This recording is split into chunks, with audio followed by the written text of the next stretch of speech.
beer dairy. It's swirling. The sprinklers just turned off outside, but they're not supposed to be on right now. So maybe they're not anymore.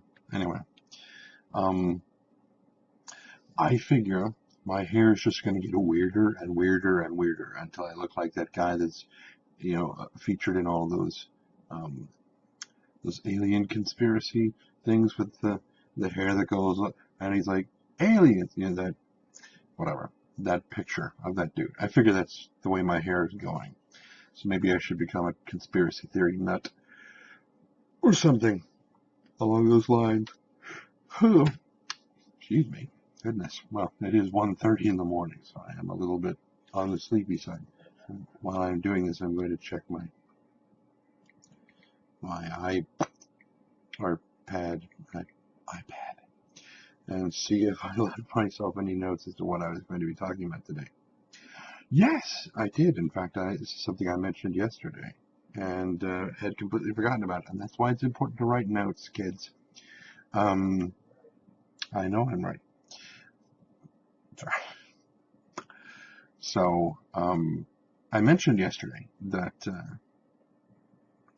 I haven't even gotten to the joke part yet, and it's not a joke really. There was a point like a year or two ago when my father's wife passed away, and I went out to Houston, where my father lives, to kind of help him and support him during the funeral and everything.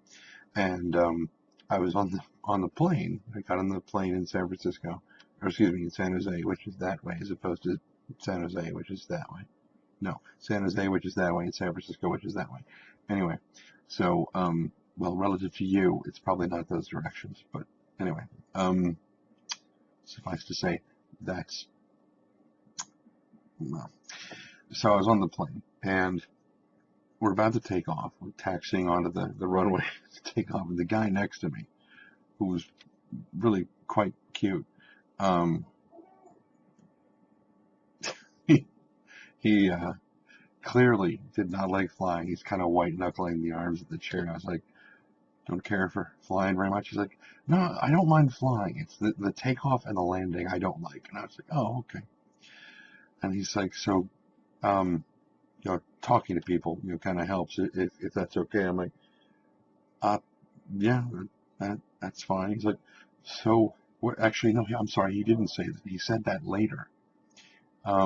He said, take off and land. It just kind of bothered me. He's like, so where are you from? And I was like, originally, I'm from Texas, but I live here now. And he's like, oh, really? What part? And he just strikes up this conversation. And it just struck me as very bizarre.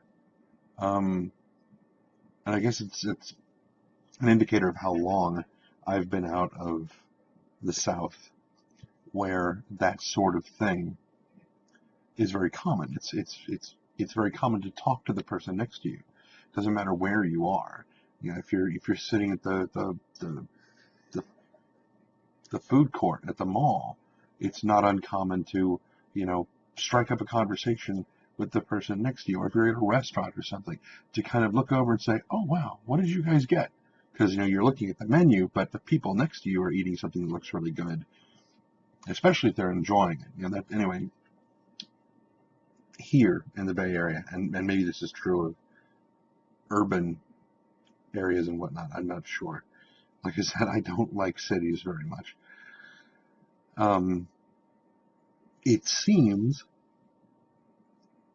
that there's like a little fruit fly or something in here.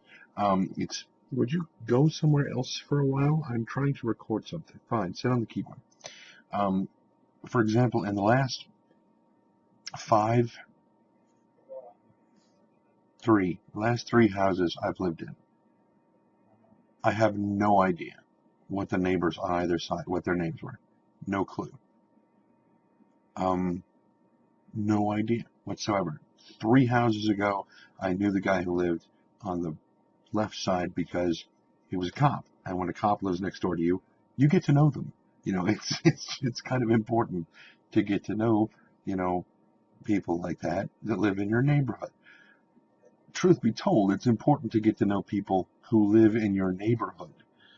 And, I mean, it used to be that, like, if you lived on a cul-de-sac or something, you would have like a little block party, every now and again or something.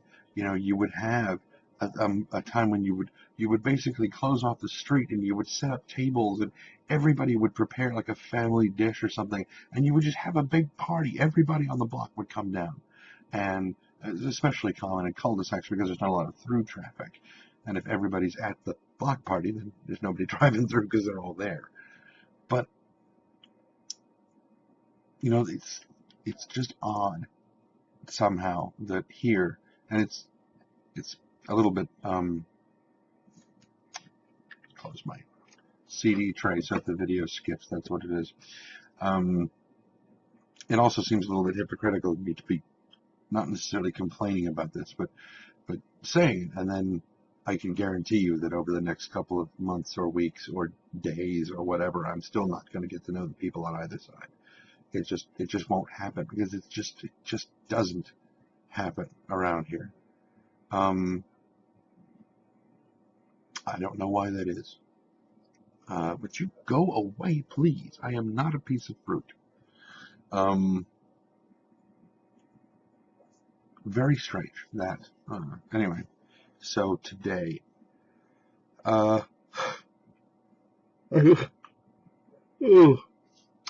watched the co-optional podcast which normally has Jesse and Dodger and Total Biscuit and some guest.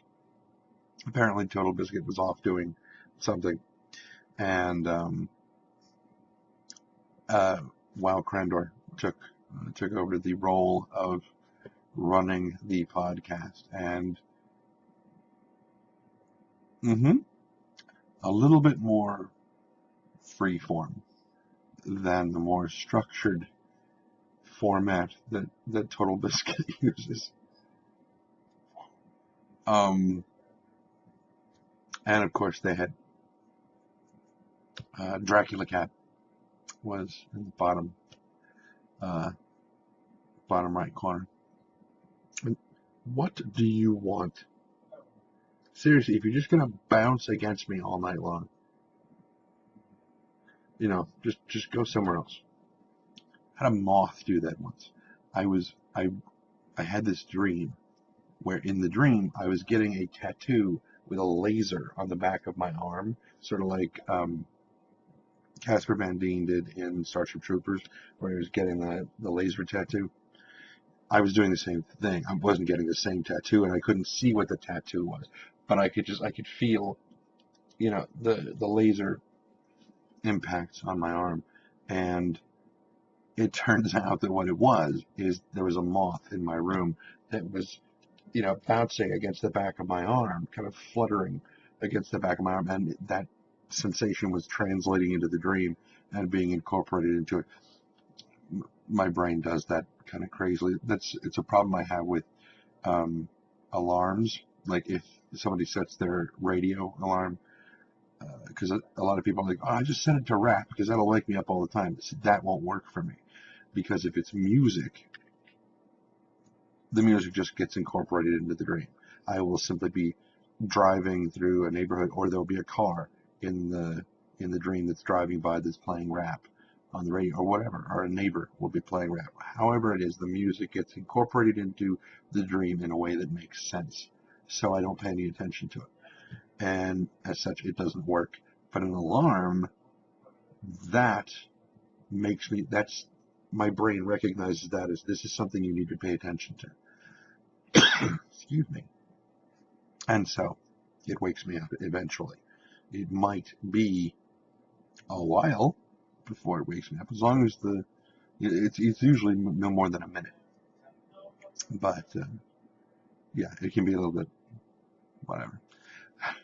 My cell phone has an alarm on it, and it has this smart alarm because it's an old Galaxy S1, and it has this thing on it where 5 minutes before the alarm goes off,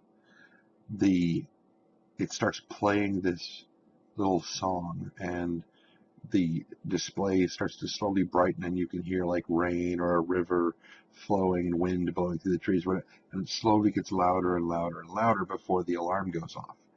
And that, my brain has now learned to process as, hey, the alarm's going to go off in a few minutes, and I will hear that tune and the sound of wind and the water, and I'm like, oh, the alarm's going to go off. And so I always wake up before the alarm actually activates, because the smart alarm wakes me up. Just how my brain works when I'm asleep. It's when I'm trying to wake up, that's not a problem. It's when I'm trying to stay asleep, that's a problem. Because I will wake up in the middle of the night from like this half dream thing where I have remembered something that I had forgotten to do that was incredibly important and very, very, very critically dangerous. And if I cannot get it done, I'm either going to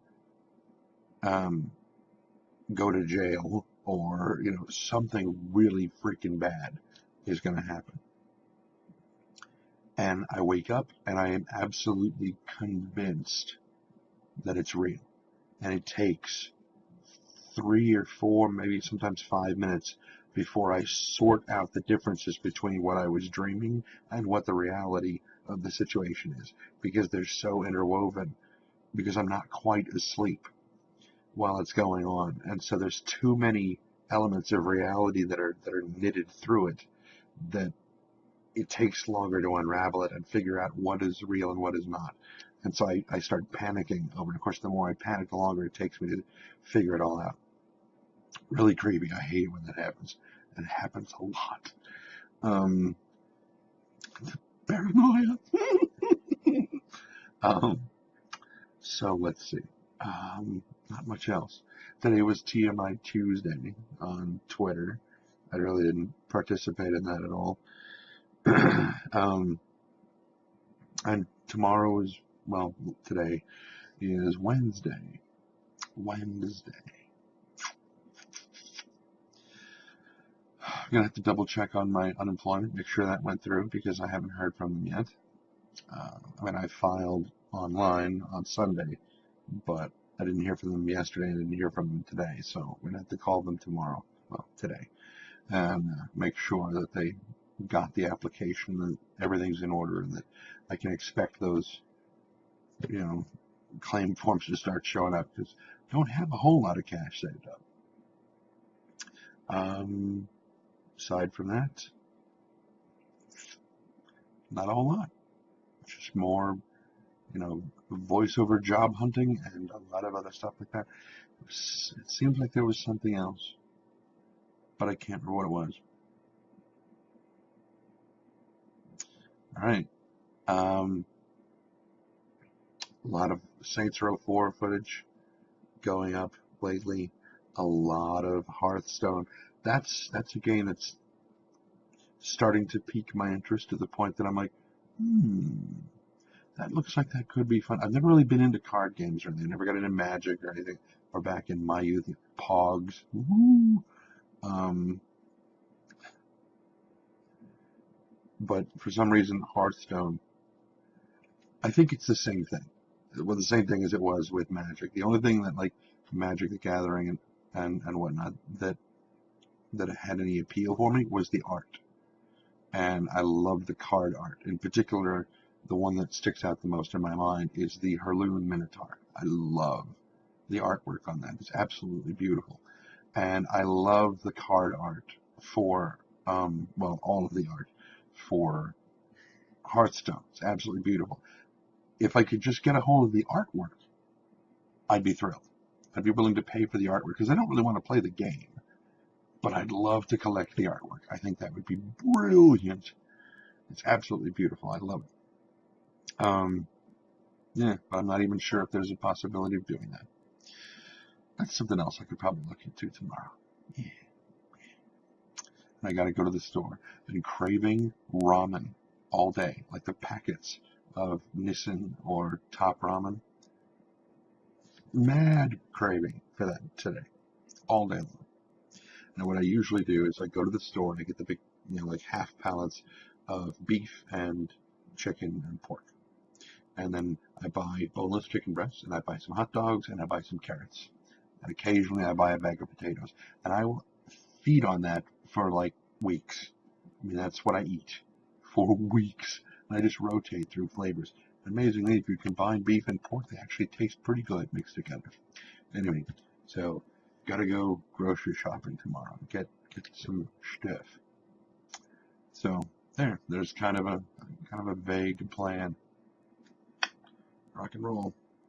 Okay, so I'm gonna go ahead and go and let you guys go do whatever it is you're gonna do, and I will talk to you guys later today.